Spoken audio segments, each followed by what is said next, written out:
Make a damn schedule and stick to it. If you want to be successful, learn from the other people's mistakes. Don't learn from the successful stories. When you wake up in the morning, there's a part of you that's going, I'll just go back to sleep. But then that voice has got quieter that says, no, you need to get up.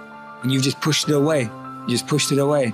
I wanted to excel my game and isolate my game from everybody else. That I was more than just, a few dimensional. Even when it came to Magic Johnson. Magic Johnson was a crowd pleaser. He was a good offensive player. He was a great motivator. Average defensive player. I fell in love with an essay by Strangest Loop, and it is a list of things that are not doing the thing. So here is a list of things that are not doing the thing. Preparing to do the thing isn't doing the thing. Scheduling time to do the thing isn't doing the thing. Making a to-do list for the thing isn't doing the thing. Telling people you're going to do the thing isn't doing the thing. Messaging friends who may or may not be doing the thing isn't doing the thing. Writing a banger tweet about how you're going to do the thing isn't doing the thing. Hating on yourself for not doing the thing isn't doing the thing. Hating on other people who have done the thing isn't doing the thing. Hating on the obstacles in the way of you doing the thing isn't doing the thing. Fantasizing about all of the adoration you'll receive once you do the thing isn't doing the thing. Reading about how to do the thing isn't doing the thing. Reading about how other people did the thing isn't doing the thing. Reading this essay isn't doing the thing. The only thing that is doing the thing is doing the thing. That's the discipline. Envision what it feels like when you're done. What it feels like after you've worked out, or you've held the line on your food intake, or you've pushed through some monotonous project. Contrary to that, envision what you will feel like later when you let the discipline slack, feeling weak, and you know that you're falling behind. And ask yourself which one you want to feel in 10 minutes. In a half an hour. When the thing is done, remember what that feels like, and then remember that those minutes, those hours, they turn into weeks and months and years, and holding the line in those critical minutes will put you in an infinitely better place if you maintain the discipline. After watching that film, I come to understand if I could work that hard every day, with being blessed with the physical tools that I have, what would my career be? And I made a promise to myself from that day that I was going to work that hard every single day, so that when I do retire, I have no regrets. And that was the most important thing for me, is to leave no stone unturned, get better every single day. And if I lived that way, then over time, I'd have something that was beautiful. That was my philosophy. It seems like a pretty simple one, but if you live your life to just get better every single day, and do that for 20 years, what do you have? We are old, and sure, we're tired. It's been a long season, but mentally, we have a vision, we have a finish that we have to attain. And sometimes you have to do it when you're old and you're tired. And I think it's the test of your will to succeed when you have to deal with some of these negatives. And I'm pretty sure by the end of this playoffs, you'll see the old and the tired people were very, very young and strong mentally. You can think about the world this way. You can think about it as your orderly little plan. That's a place, and you can think about it as the place that things that disrupt your plan comes from.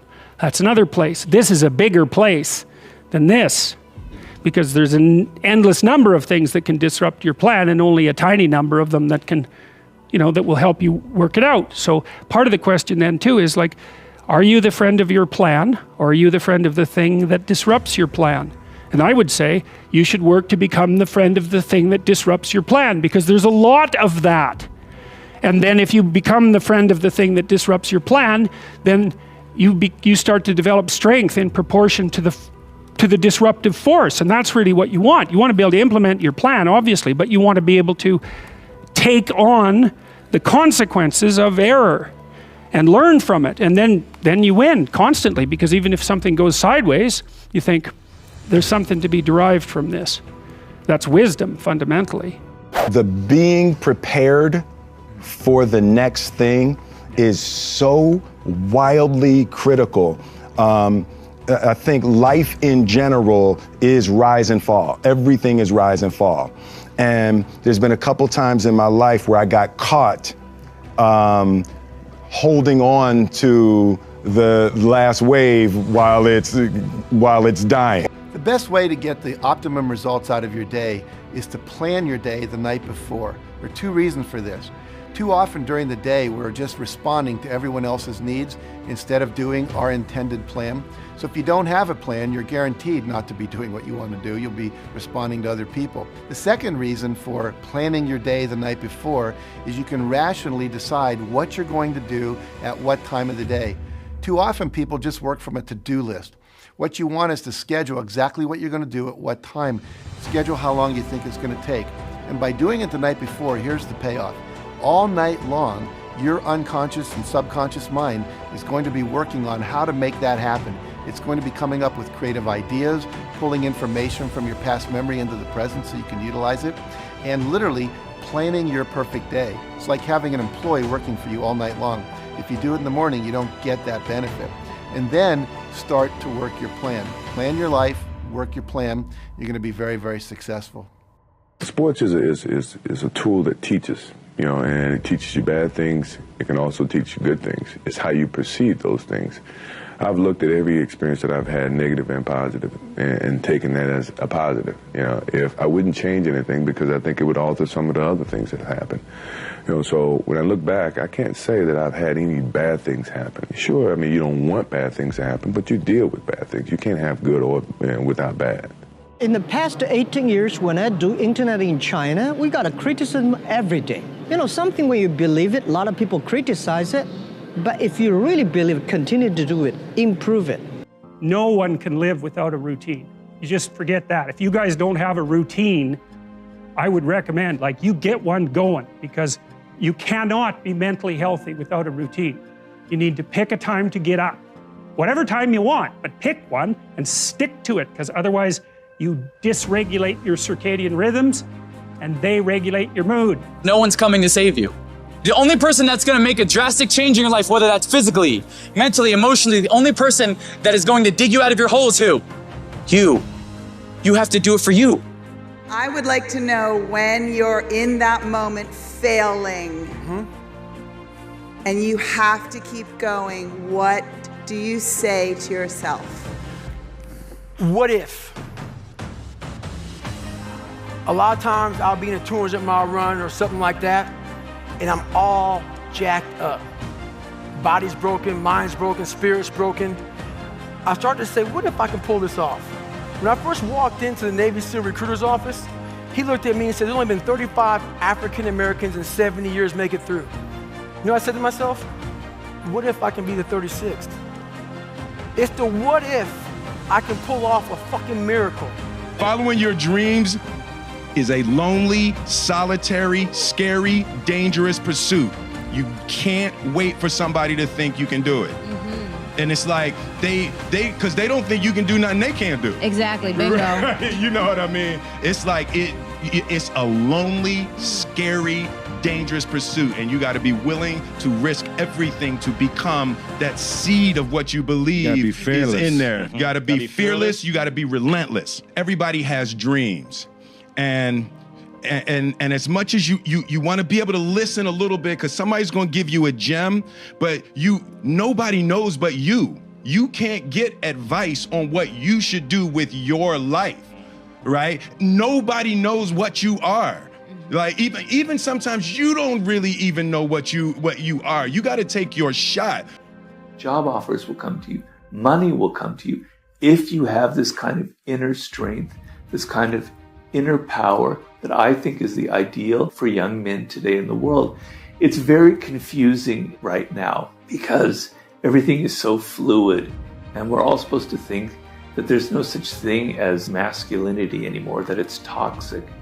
But real masculinity, that real kind of strength that I'm talking about, is not toxic at all. It is not out there to hurt people. It's not out there to dominate, to be aggressive, to push people around.